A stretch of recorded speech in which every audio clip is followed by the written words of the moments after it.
Okay, so here we are on page 3, and to start the video off, I want to quickly say I am sorry that I did not post out a page last Friday.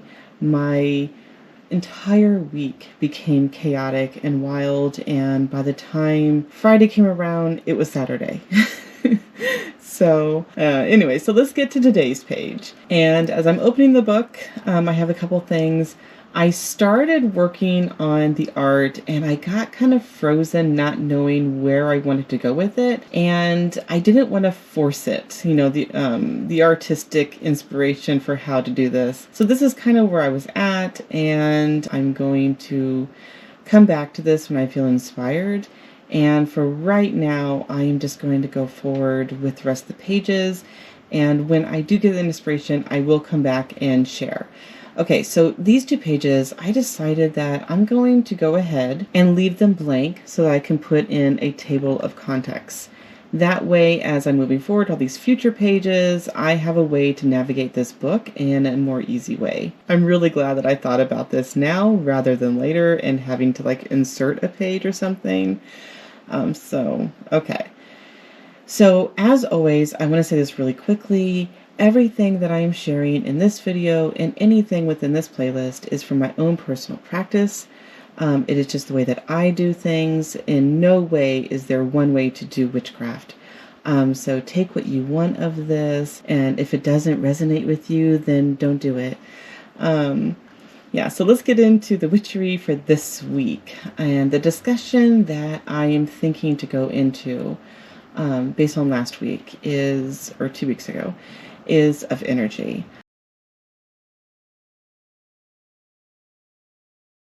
I think that before we move forward, being that witchcraft is so focused on energy, right? The spell weaving, the meditation, the connecting with different energies, whether it's if you work with deities or you work with nature spirits or anything like that. And so I think that we need to start with energy and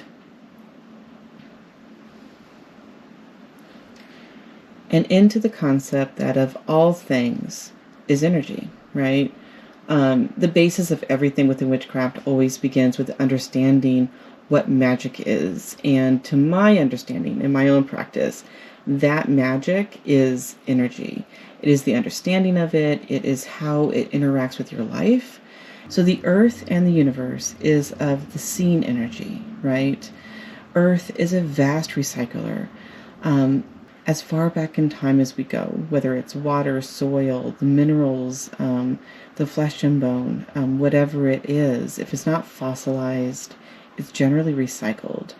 And so that energy of memory, the energy of our history, our present, is all tied into the earth, and it's part of a cycle, just like the seasons, that is flowing. And of that thing is this energy, this record memory that comes into the way that we see the earth, particularly through the seasons. As we become more advanced in witchcraft, there are other ways that may present itself to the witch on how they can perceive the energy of the earth itself.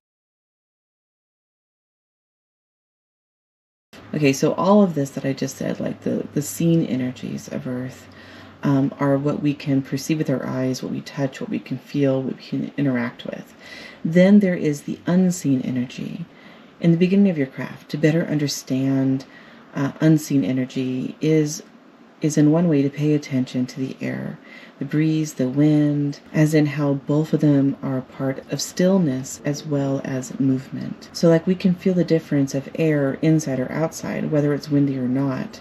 And that's just an awareness that we've come accustomed to. It's normal for us, so we don't pay attention as much.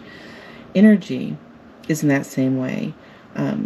Many things, we are already accustomed to it. The energy of person that comes into the room, the energy if you're laying in bed and you sense, if you have a cat and dog in the house, you can sense the energy between which animal just entered the room.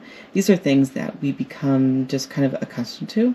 However, in witchcraft, we don't want to become just comfortable with it and dismiss it. We want to pay attention to it. We want to notice it, noticing those shifts that are happening. So paying attention to the air, the winds, the breeze, paying attention with all of this kind of stuff is going to play into how we understand energy. And it will play into how we understand energy that we see as well as energy that we do not see. And spending time with air can teach us to come into this awareness.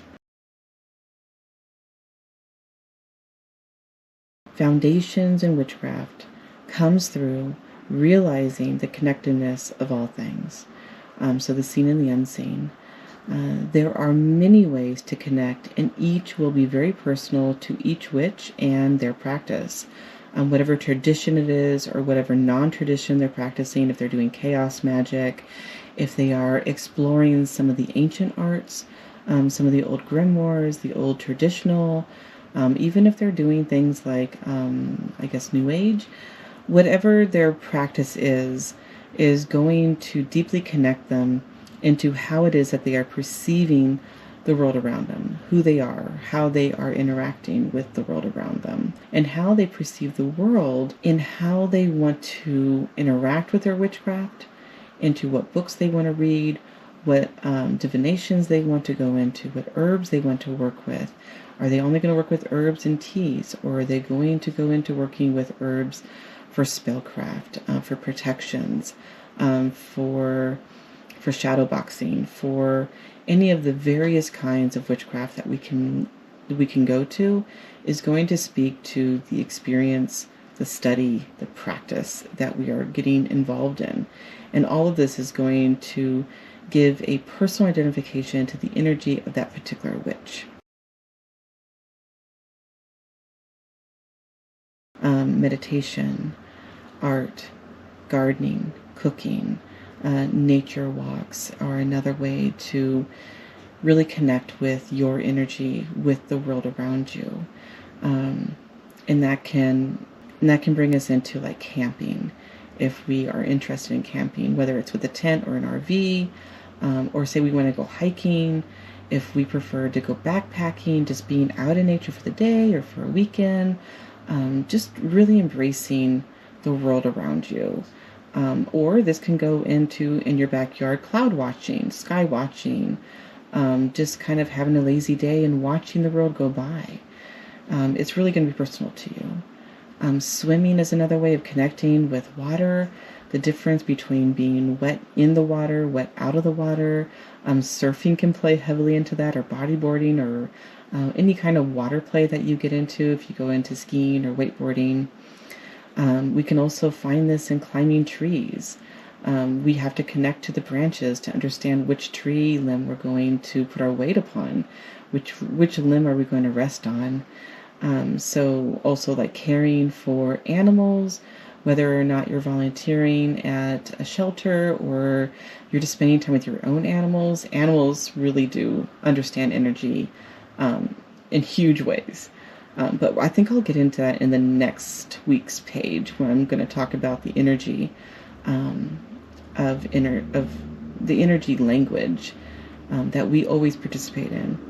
So we can look at building, if we're crafting anything, we're working with our hands, that energy that we're putting into something is known to become like imbrued within it. Which is also going to go into crafting. So like if we're doing our witchcraft or we're doing any kind of craft work, your love and your passion going into that craft is an energy that's going to become part of whatever it is you're creating. And of course, then that brings us into divination. The energy of divination is going to connect us to meditation as well as to all of those things. So I'm going to put a little asterisk by that one, which looks like a heart, but okay, you get the idea.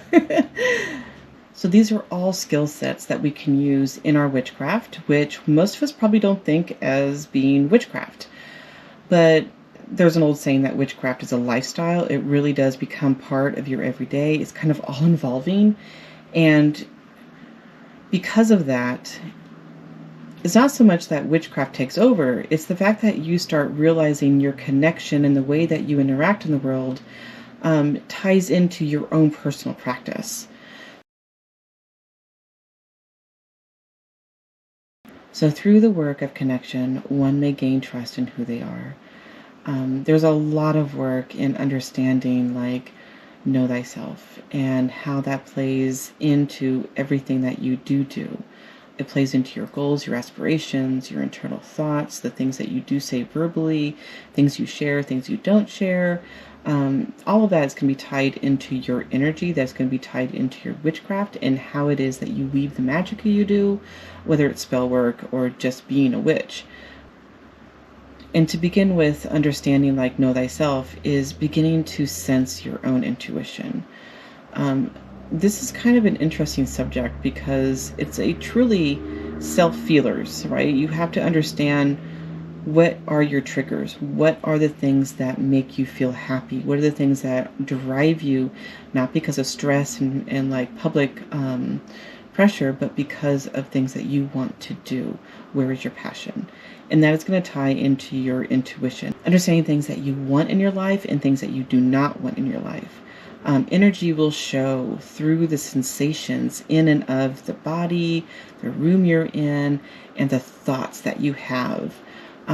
It's really going, energy is of every part of you. It's tied into everything that you feel. It's tied into your night dreams. It's tied into your daydreams.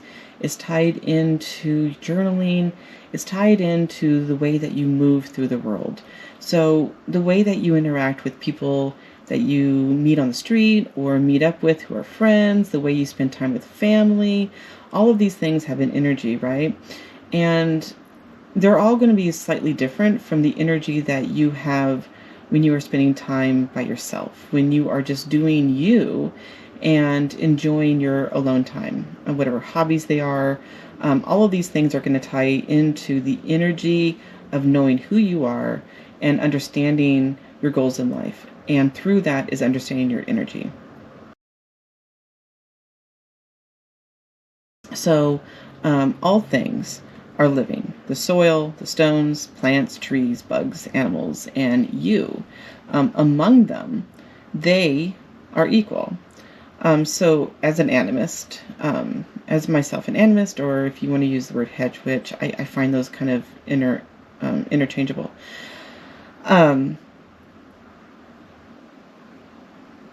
Perceiving the world as all things are equals is very key to my personal practice. Again, this is my personal practice. I'm not saying they're right or wrong. This is the way I do it.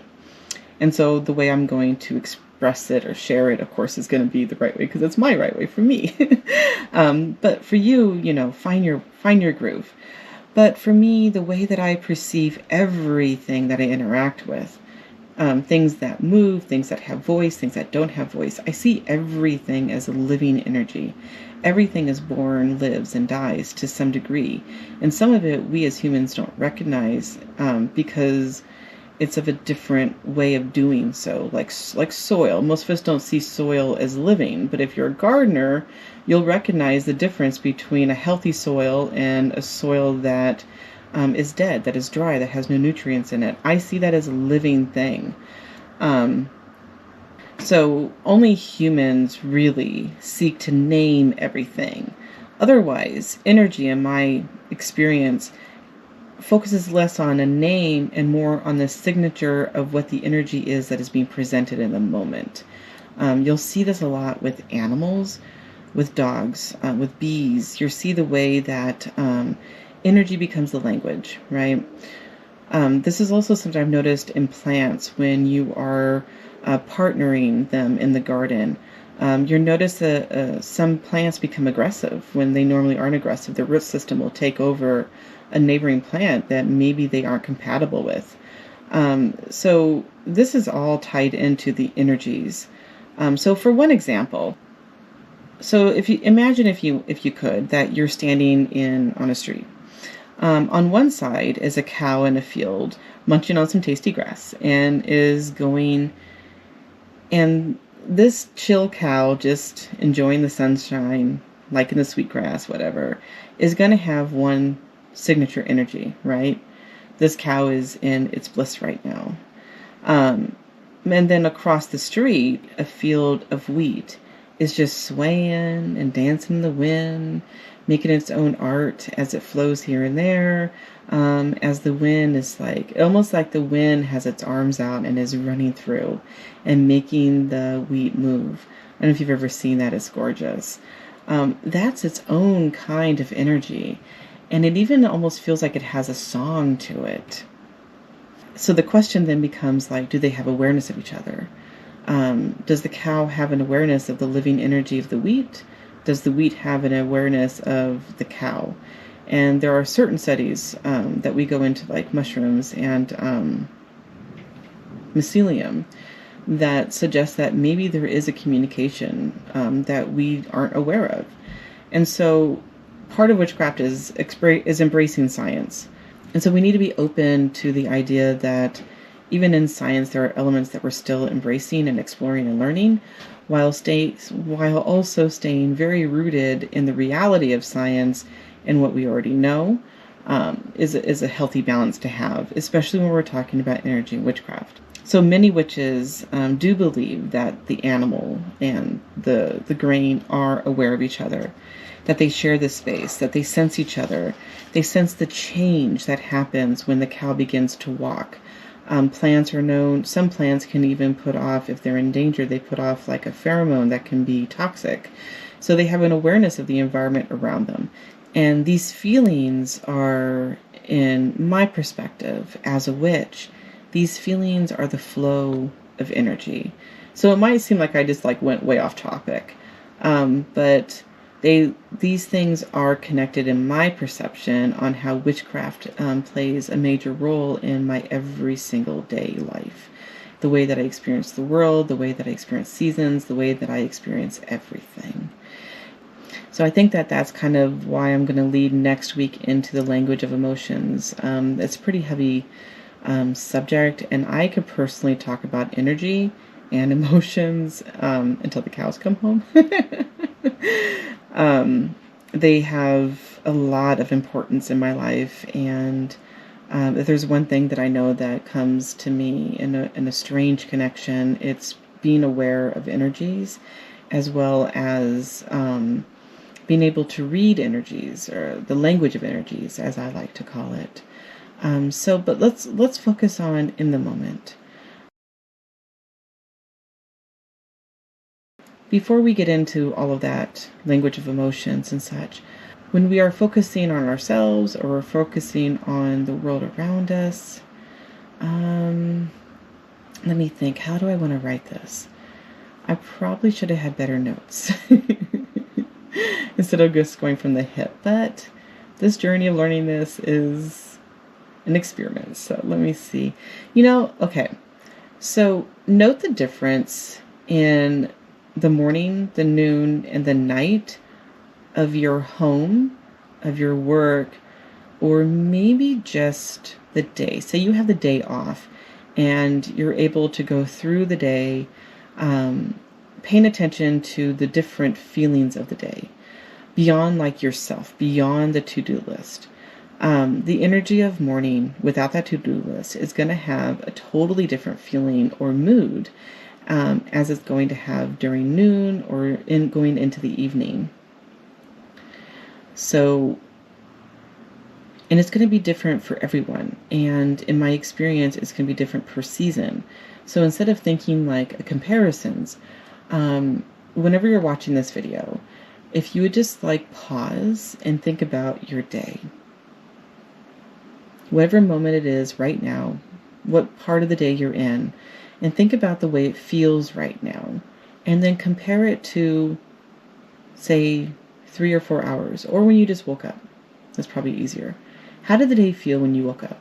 When you went out and you had your coffee or your tea or whatever your morning routine is, how did that day feel different?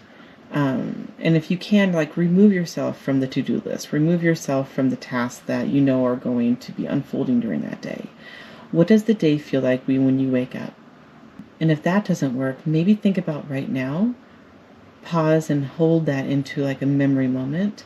And then later tonight, as you're laying in bed and you're relaxing, before you go to sleep, think about the way it feels now and to compare it to earlier in that day when we had that moment pause, right?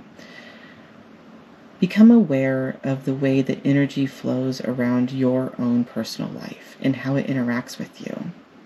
So some people obviously prefer the sun hours. Some people prefer the moon hours. Some people prefer just like various parts of the day. One may begin to notice how they themselves feel at these points. They will begin to learn through this recognition of the day and how they connect with it. They're going to be able to learn a little bit more about themselves. So these are like small things. It's things that are noticeable. Generally, they're not things that I think that we would have conversations about. They're just things that we notice on a personal level. Why do you enjoy being a night owl? Why do you enjoy getting up first thing in the morning? Is it just because of tasks and to do things, or is it because you yourself as a person vibrate better, like you connect better, you wake up better, your brain's working better in the morning or at night? Getting into understanding that is going to play a huge part into how you are going to interact with your witchcraft, because you're going to understand yourself better when you want to do ritual, when you want to do any spell weaving, when you want to meditate. You're going to understand when your personal body, your personal energy is going to resonate better for you to achieve the most that you want to get out of your practice. So that goes into that knowing thyself, knowing your energy, understanding all of the things that work around you. Then we may expand this into the week, the month, the year, and the 3 phases within each season. So I don't know if you've ever noticed, but of the 4 seasons, there are 3. There's the beginning, there's the middle, there's the ending, right? The number 3 being very key in witchcraft, that everything has a beginning, a placement, and an end. And that you can experience within energies. So it's going to teach us the vast information to a witch. If we understand things in these 3s, we understand things in the energy, we understand what it is that we're working with, and how it is that the world around us affects us, how we move through it, how we want to be part of it. And that is where journaling comes in. So all of this stuff can be a lot of thinking, right? It makes it much easier if we journal. And just again, let me pull out one of the journals to show you. I showed this journal in the very beginning of this playlist. So these are really thin journals, and the reason I prefer them is because you can easily find the information that you're putting in here.